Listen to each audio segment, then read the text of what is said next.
Hi friends, இன்றைக்கி வந்துட்டு நம்ம ப்ரௌனி செய்ய போகிறோம். அதுக்காக நான் தான் எனக்கு வாய்ஸ் அவுட் கொடுக்க போகிறேன். வாவ், செம்மையாக இருக்குது. நீ ஒரு ஆர்டிஸ்ட் அப்படிங்கிற மாதிரி. நீங்கள் ஒரு முட்டை போண்டா, வெங்காய போண்டா.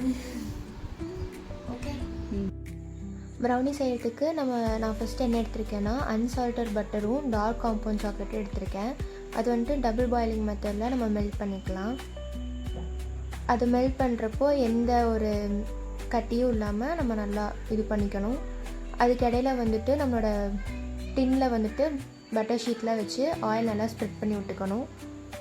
இப்போ வந்து பார்த்திங்கன்னா நான் வந்துட்டு பீட்டெல்லாம் செட் பண்ணிகிட்டு இருந்தேன். இது போக நம்ம என்ன பண்ண போகிறோம் அப்படின்னா 3 முட்டையை வந்துட்டு நம்ம ஆல்ரெடி ரூம் டெம்பரேச்சரில் எடுத்து வச்சுருந்தோம். அதை வந்துட்டு நம்ம நல்லா இதில் உடச்சி ஊற்றிட்டு அது போக 1 கப் வந்துட்டு நாட்டு சர்க்கரை இதில் போட்டுட்டு நம்ம நல்லா மிக்ஸ் பண்ணி விட்டுக்கணும் பீட்டரை வச்சு.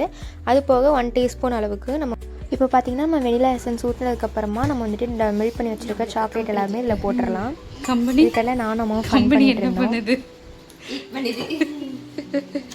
இப்போ நம்ம மில்க் பண்ணி வச்சுருந்த சாக்லேட் ஊற்றினதுக்கப்புறமா நம்ம அதை நல்லா மிக்ஸ் பண்ணி விட்டுக்கணும். இந்த மாதிரி கன்சிஸ்டன்சி வந்ததுக்கப்புறமா நம்ம வந்துட்டு கோதுமை மாவு ஆட் பண்ணிக்கலாம். இப்போ உங்களுக்கு என்ன ஃப்ளவர் வேணாலும் ஆட் பண்ணிக்கலாம். நான் வந்துட்டு கோதுமை மாவு ஆட் பண்ணியிருக்கேன். கோதுமை மாவும் கோகோ பவுடரும் போட்டு நம்ம நல்லா மிக்ஸ் பண்ணிக்கலாம். இதுக்கு போக நான் கட் பண்ணி வச்சுருக்க சாக்லேட் பீசஸை வந்துட்டு இதில் நான் போட்டுட்டு நான் டின்னில் வந்துட்டு நான் ஊற்றிக்கிறேன். இந்த மாதிரி ஒரு கன்சிஸ்டன்சி வந்ததுக்கப்புறமா மேலே வந்துட்டு சாக்கோ சிப்ஸ் வந்துட்டு உள்ள டாப்பிங்ஸாக ஆட் பண்ணியிருக்கேன். அது மேலே வந்துட்டு ஒரு ஸ்டிக்கை வச்சு நம்ம ஜிக்ஸாக்காக போட்டு விட்டுக்கணும். அப்போ தான் நம்மளோட கேக் வந்துட்டு பர்ஃபெக்டாக வரும்.